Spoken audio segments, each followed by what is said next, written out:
Apollo 18 एक sci-fi horror film है जो 2011 में रिलीज हुई थी। फिल्म फाउंड फुटेज स्टाइल में बनाई गई है।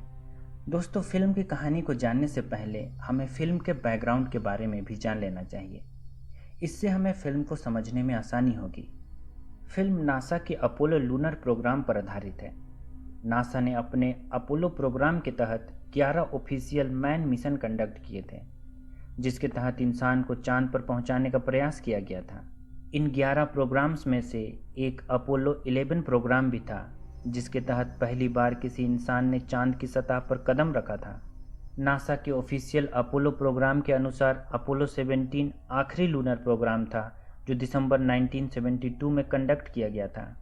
इन 11 लूनर प्रोग्राम के बारे में तब पूरी दुनिया को जानकारी थी, लेकिन कोई भी तब अपोलो 18 प्रोग्राम के बारे में नहीं जानता था, जब तक कि 2011 में अपोलो 18 स्पेसक्राफ्ट के कैमरे और एस्ट्रोनॉट्स द्वारा रिकॉर्ड किए गए फुटेज इंटरनेट पर लीक नहीं हो गए। अपोलो 18 प्रोग्राम नासा के दूसरे अपोलो प्रोग्राम की ही तरह था, जिसे 1970 में बजट की कमी की वजह से कैंसिल कर दिया गया था। अब फिल्म की कहानी इस तरह से शुरू होती है। दिसंबर 1973 को कैंसिल किए जा चुके अपोलो 18 प्रोग्राम को फिर से शुरू किया जाता है।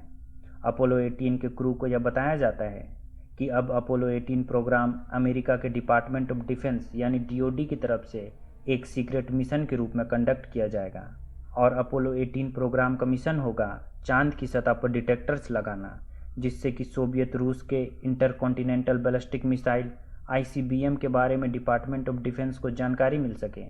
डीओडी द्वारा अपोलो 18 के क्रू को यह बताया जाता है कि मिशन नेशनल सिक्योरिटी से संबंधित है, इसलिए इसे टॉप सीक्रेट रखा जाएगा।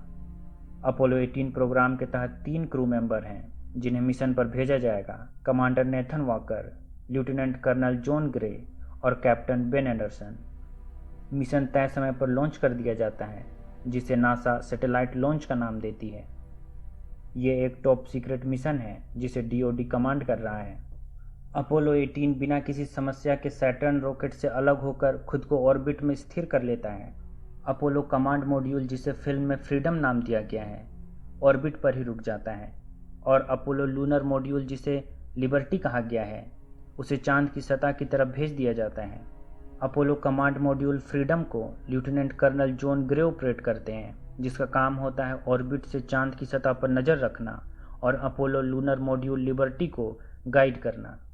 अपोलो लूनर मॉड्यूल, जिसे कमांडर नेथन वॉकर और कैप्टन बेन एंडरसन ऑपरेट करते हैं, जल्द ही बिना किसी समस्या के चांद के साउथ पोल पर लैंड कर जाता है। लैंड करते ही कैप्टन बेन और कमांडर नेथन मिशन के ऑब्जेक्टिव को पूरा करने में लग जाते हैं। इसके साथ साथ चांद पर अपने पूरे मिशन को रिकॉर्ड करने के लिए वे एक VHS कैमरा भी ले लेते हैं। हालांकि motion detector camera, ICBM detector पर लगा कैमरा, लूनर रोवर और लूनर मॉड्यूल में लगा कैमरा आसपास में हो रहे हर घटना को रिकॉर्ड करेंगे ही। लूनर मॉड्यूल लिबर्टी से चांद पर इंस्टॉल किए जाने वाले आईसीबीएम डिटेक्टर को अनलोड करने के दौरान कमांड मॉड्यूल फ्रीडम के साथ उनके कम्युनिकेशन में रेडियो स्टैटिक इंटरफेरेंस होने लगता है, और एक पावर फ्लक्स भी होता है, जब कुछ सेकंड के लिए पूरे सिस्टम में पावर कट हो जाता है। हालांकि तुरंत सब कुछ ठीक भी हो जाता है। मिशन को आगे बढ़ाते हुए वे चांद के साउथ पोल पर अमेरिकी फ्लैग लगाते हैं। इसके बाद दोनों लूनर मॉड्यूल लिबर्टी के पास मोशन डिटेक्टर कैमरा इंस्टॉल कर देते हैं, और लूनर रोवर पर बैठकर, जो वे लूनर मॉड्यूल लिबर्टी के साथ लेकर आए थे, चांद के एक क्रेटर की तरफ बढ़ते हैं, जिसका लोकेशन उन्हें पहले से बता दिया गया है। वहां पहुंचने के बाद वे एक PSD-5 नाम का आईसीबीएम डिटेक्टर इंस्टॉल करते हैं, जिसका उद्देश्य यूएसएसआर के आईसीबीएम अटैक से अमेरिका को अलर्ट देना है। डिटेक्टर्स के इनिशिएशन सीक्वेंस को कंप्लीट करते ही थोड़ी देर के लिए फिर से रेडियो स्टैटिक इंटरफेरेंस पैदा होता है, लेकिन कुछ देर बाद फिर से सब कुछ नॉर्मल हो जाता है। कमांडर बेन और कमांडर नेथन जियोलॉजिकल सैंपल के लिए कुछ पत्थर इकट्ठा करने लगते हैं। एक पत्थर उठाने के बाद कैप्टन बेन को वे पत्थर अजीब मालूम पड़ते हैं। ये पत्थर धरती के सामान्य पत्थरों से अलग हैं। सारी घटना कमांडर नेथन के सूट के साथ अटैच कैमरे और डिटेक्टर्स में लगे कैमरे में रिकॉर्ड हो रहे होते हैं। ध्यान से देखने पर कैमरा फुटेज में क्रेटर के पास पड़ा पत्थर हिलता हुआ दिखाई पड़ता है, जिस पर दोनों में से किसी का ध्यान नहीं जाता है। पहले दिन के मिशन के कंप्लीट होने के बाद दोनों लूनर मॉड्यूल लिबर्टी में वापस लौट आते हैं, और कलेक्ट किए गए रॉक सैंपल को मॉड्यूल में सील करके बैग में सिक्योर कर देते हैं। रात में जब लूनर मॉड्यूल में दोनों एस्ट्रोनॉट सो रहे होते हैं, फिर से रेडियो स्टैटिक इंटरफेरेंस सुनाई देने लगता है। लेकिन इस बार स्टैटिक इंटरफेरेंस में केवल रेडियो की खसखसाहट नहीं होती है, इसमें एक अजीब आवाज़ भी साथ में सुनाई देती है, जैसे कोई जानवर काटे जाने से पहले चिल्लाता है। आवाज़ इतनी तेज होती है कि कैप्टन बेन की नींद खुल जाती है। कैप्टन बेन अपने साथी एस्ट्रोनॉट कमांडर नेथन को भी जगाता है। बेन को लगता है कि आवाज़ लूनर मॉड्यूल के ऊपर से आ रही है। ये सब उसे कुछ ठीक मालूम नहीं पड़ता है। वे कमांड मॉड्यूल फ्रीडम से संपर्क करते हैं, जो उन पर लगातार ऑर्बिट से नज़र बनाए हुए है। कैप्टन बेन कमांड मॉड्यूल में बैठे लेफ्टिनेंट ग्रे से पूछता है कि क्या ये संभव है कि ये आवाज़ ICBM डिटेक्टर PHD-5 की वजह से आ रही है।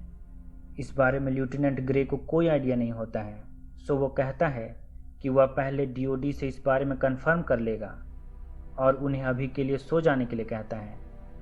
अब जब वे सो रहे होते हैं, motion detector camera lunar module के बाहर एक पत्थर को हिलते हुए कैप्चर करता है, लेकिन यह मूवमेंट बहुत मामूली सी होती है। दूसरे दिन जब वे नींद से जागते हैं, कैप्टन बेन कमांडर नेथन से पूछता है कि क्या तुमने मेरे रॉक सैंपल को बैग से रिमूव किया था। तब कमांडर नेथन सेविंग कर रहा होता है। कैप्टन बेन उससे कहता है कि मेरा एक रॉक सैंपल मॉड्यूल के फ्लोर पर पड़ा हुआ है, जबकि उसने इन्हें बैग में अच्छे से इंटैक्ट करके रखा था। दोनों एक दूसरे को देखने लगते हैं। दोनों के चेहरे में हैरानी और बेचैनी छा जाती है। उन्हें समझ नहीं आता है कि ऐसा कैसे हुआ होगा। उसी दिन वे लूनर रोवर में बैठकर लूनर मॉड्यूल से कुछ दूर चले जाते हैं कि दूसरा PHD-5 नाम का ICBM डिटेक्टर लगा सकें। PHD-5 इंस्टॉल करने के दौरान कैप्टन बेन चांद की सतह पर कुछ फुटप्रिंट नोटिस करता है, जो उनके फुटप्रिंट से अलग होते हैं। इस बारे में वो साथी एस्ट्रोनॉट नेथन को बतलाता है। दोनों उस फुटप्रिंट का पीछा करते हैं, जो उन्हें एक इम्पैक्ट क्रेटर की तरफ ले जाता है। फुटप्रिंट उन्हें डिसओरिएंटेड सी लगती हैं।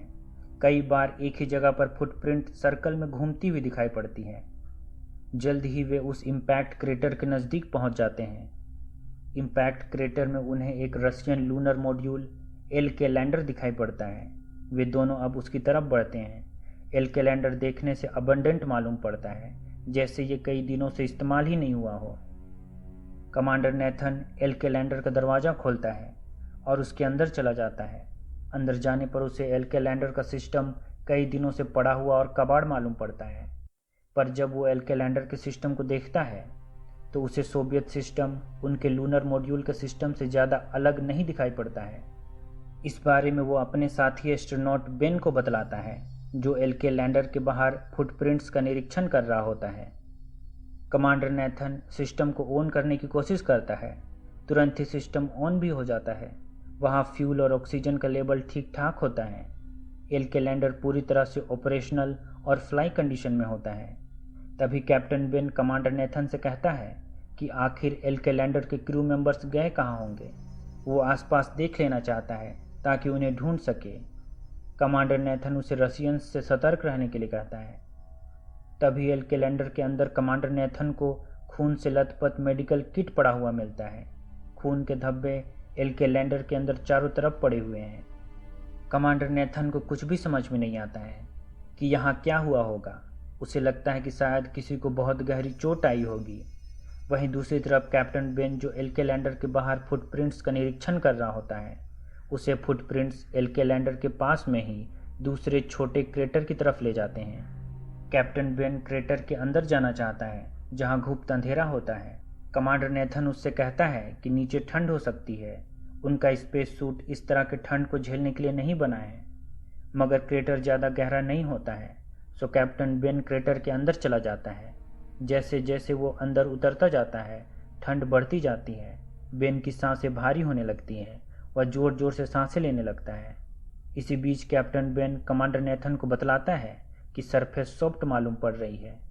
कमांडर नेथन उससे बार बार क्रेटर से जल्दी बाहर आने के लिए कहता है, लेकिन कैप्टन बेन अपनी चार्जिंग फ्लैश लाइट, जो थोड़े थोड़े समय अंतराल में फ्लैश करती है, उसे फ्लैश करते हुए क्रेटर के अंदर उतरता जाता है। उसकी सांसें बहुत तेज हो चुकी हैं। इसी बीच जब लाइट फ्लैश करती है तो उसे रशियन कॉस्मोनॉट क्रेटर के बीच घुटनों के बल पड़ा हुआ मिलता है। उसका हेलमेट खुला हुआ है। कैप्टन बेन घबरा जाता है, लेकिन इस घबराहट में भी वो उस कॉस्मोनॉट को बाहर खींच कर ले आता है। दोनों को लगता है कि एलके लैंडर के दूसरे कॉस्मोनॉट ने इसे मारा होगा। उसका हेलमेट भी टूटा हुआ होता है। उसका स्पेस सूट फटा हुआ होता है। कैप्टन बेन मरे हुए कॉस्मोनॉट के सूट को टटोलता है तो उसे कॉस्मोनॉट की जेब में पत्थर मिलता है। ये वैसा ही पत्थर होता है जैसा उन्होंने भी कुछ समय पहले चांद की सतह से कलेक्ट किया था। अब दोनों लूनर मॉड्यूल में वापस लौट आते हैं और कमांडर नेथन अर्थ पर नासा के कमांड सेंटर से सिक्योर लाइन पर संपर्क करता है, जिसे फिल्म में ह्यूस्टन कहा गया है।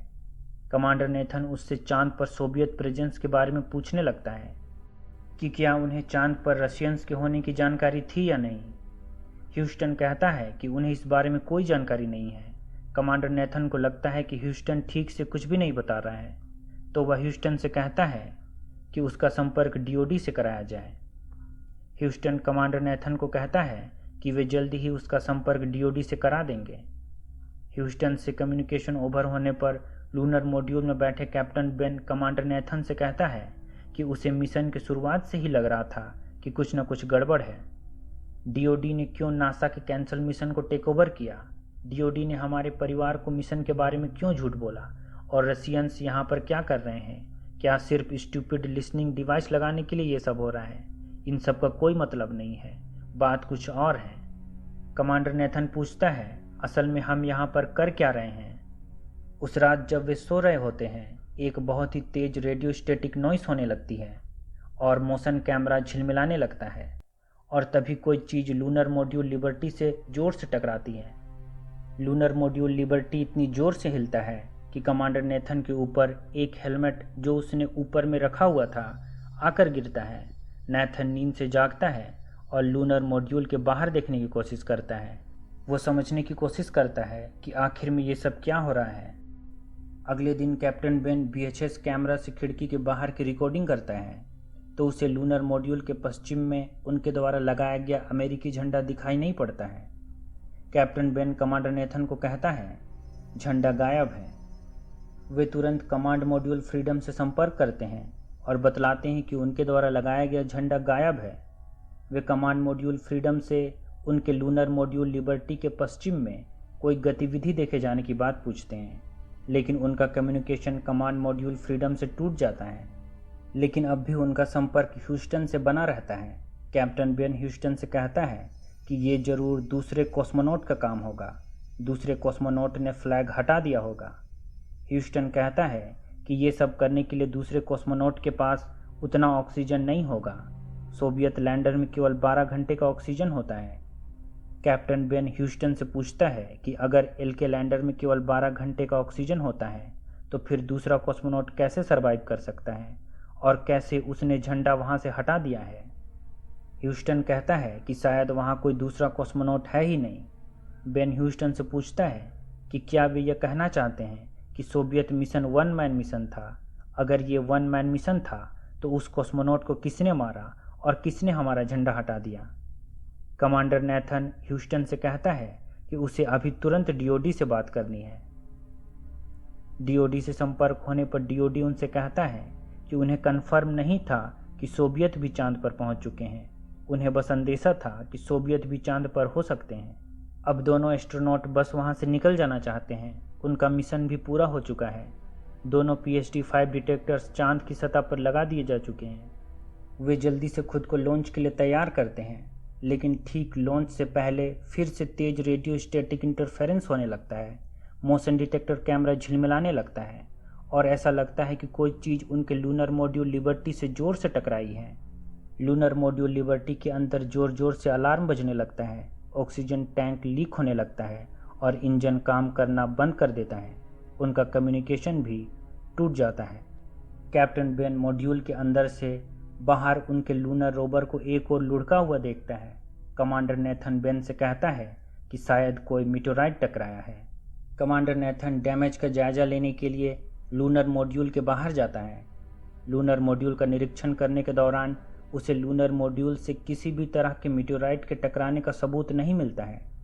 वो कैप्टन बेन को बतलाता है कि कि मॉड्यूल का इंसुलेशन फॉइल टुकड़े टुकड़े हो गया है।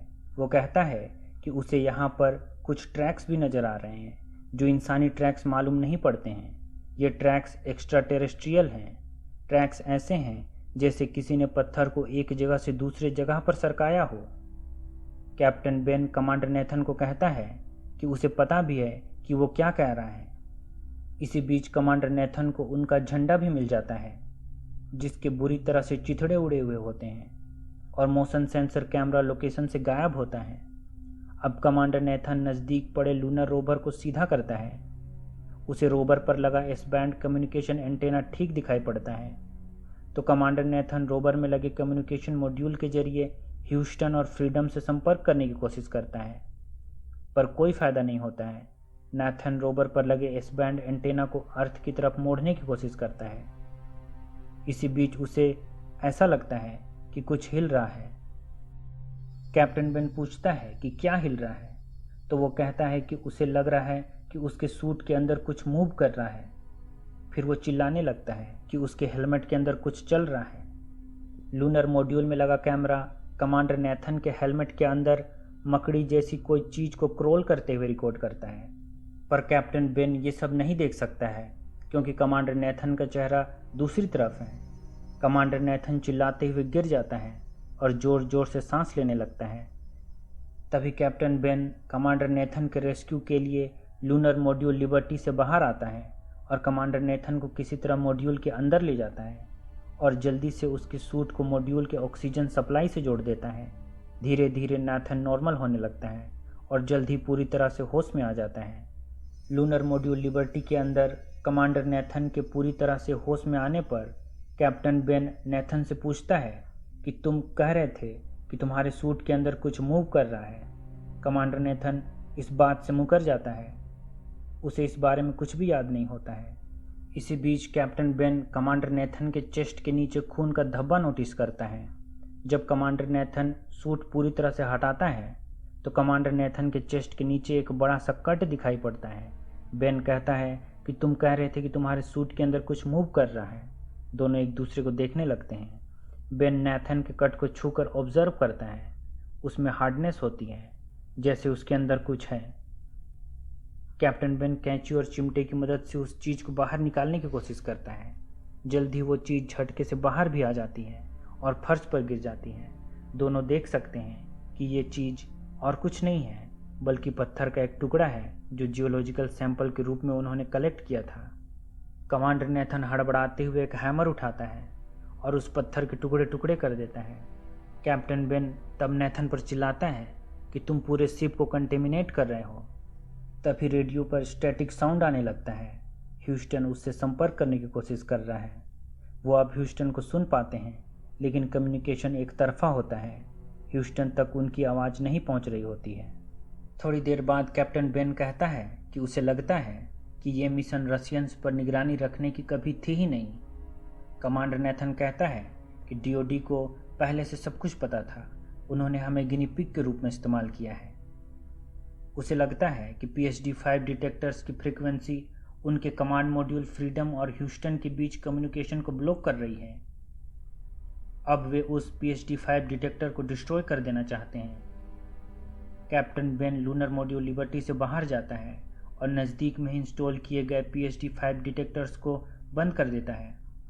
इस दौरान PSD-5 डिटेक्टर के आसपास उसे उसी तरह के एक्स्ट्रा टेरेस्ट्रियल ट्रैक दिखाई पड़ते हैं जो कमांडर नेथन को कुछ समय पहले लूनर मॉड्यूल के पास दिखाई पड़े थे। कैप्टन बेन जल्दी से लूनर मॉड्यूल में वापस लौट आता है। लौटने पर उसे कमांडर नेथन बीमार दिखाई पड़ता है। वो उसके घाव को चेक करता है। उसके घाव के आसपास इन्फेक्शन हो चुका होता है। घाव के आसपास का हिस्सा काला होने लगता है। नेथन की आंखें लाल होने लगती हैं। ICBM डिटेक्टर PSD-5 को डिस्ट्रॉय करने के बावजूद भी कम्युनिकेशन एक तरफा ही होता है। वे कमांड मॉड्यूल फ्रीडम और ह्यूस्टन के बीच बातचीत सुन तो सकते हैं, पर फ्रीडम और ह्यूस्टन उनकी आवाज़ नहीं सुन सकते हैं। कैप्टन बेन कहता है कि वे उन्हें बचाने के लिए ज़रूर आएंगे। आखिर में उन्हें रिकॉर्डिंग्स किसी भी हाल में चाहिए।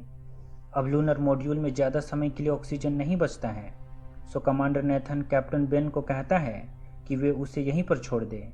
क्योंकि उसके शरीर में इन्फेक्शन लगातार फैलता जा रहा है और यहाँ से निकलने के लिए वो रशियन लैंडर का इस्तेमाल करे। कमांडर नेथन लेटे लेटे बड़बड़ाने लगता है। भाग्य ने तय किया है, लोग जो चांद पर शांति की तलाश में जाते हैं वहीं हमेशा के लिए शांति से सो जाते हैं। कैप्टन बेन को समझ नहीं आता है कि वो अब क्या करेगा। ऑक्सीजन लेवल लगातार घट रहा है। बेन अब भी ये सोचता है कि ह्यूस्टन उन्हें बचाने के लिए कोई ना कोई प्लान जरूर बना रहा होगा। तभी कमांडर नेथन के शरीर से खून की कुछ बूंदें टपकने लगती हैं। नेथन अब भी गहरी नींद में होता है। बेन जब उसके घाव को चेक करता है तो वो जाग जाता है और बेन से कहता है कि तुम मुझे मारने की कोशिश कर रहे हो, मुझे छूने की कोशिश भी मत करना। असल में वो हेलुसिनेट हो रहा होता है, उसे भ्रम होने लगता है। थोड़ी देर बाद वो हथौड़े लेकर पूरे लूनर मॉड्यूल के अंदर चीज़ों को मार मार कर तोड़ने लगता है। उसे चारों तरफ चीज़ें दिखाई पड़ती हैं। उसे भ्रम हो रहा होता है। कैप्टन बेन उसे रोकने की कोशिश करता है, लेकिन जब तक नेथन काबू में आता, लूनर मॉड्यूल के सिस्टम डैमेज हो चुके होते हैं। लूनर मॉड्यूल के अंदर अब एयर प्रेशर तेजी से कम होने लगता है।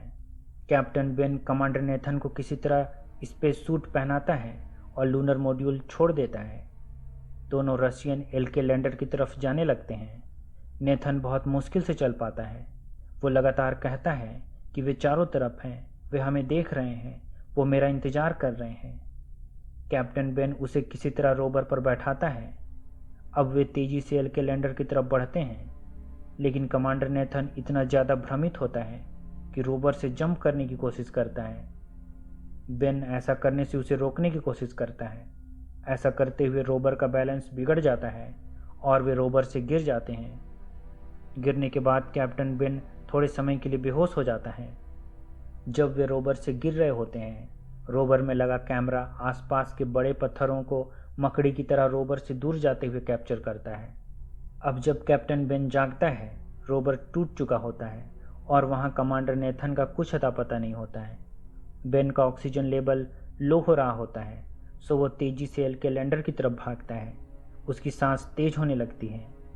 जब वो एलके लैंडर के पास पहुंचता है तो उस क्रेटर के पास जहां उसे रशियन कॉस्मोनॉट की लाश मिली थी, कमांडर नेथन को खड़े हुए पाता है। बेन उससे कहता है कि उनके पास ज़्यादा समय नहीं है, उन्हें जल्दी करना होगा। नेथन कहता है कि तुम अपनी जान बचाओ, मैं इन्फेक्टेड हो चुका हूँ। नेथन कहता है कि रशियन लैंडर का सिस्टम उनके सिस्टम की ही तरह है, तुम उसका इस्तेमाल कर सकते हो। तभी कमांडर नेथन को झटके के साथ कोई चीज़ क्रेटर के अंदर खींचने लगती है। कैप्टन बेन कमांडर नेथन की तरफ भागता है कि उसे बचा सके। वो चार्जिंग फ्लैश जलाते हुए उस क्रेटर में उतर जाता है, पर उसे नेथन वहाँ कहीं दिखाई नहीं पड़ता है। वहाँ उसे पत्थरों के मकड़ी की तरह पैर निकलते दिखाई देते हैं। वहाँ इस तरह के ढेरों पत्थर होते हैं जो जिंदा होते हैं। कैप्टन बेन बहुत ज़्यादा घबरा जाता है और वो चिल्लाते हुए तेज़ी से उस क्रेटर के बाहर भागता है और वो भागते हुए एलके लैंडर पर चला जाता है। वो एलके लैंडर का दरवाज़ा सील कर देता है। थोड़ी देर में वो एलके लैंडर का सिस्टम ऑन कर देता है।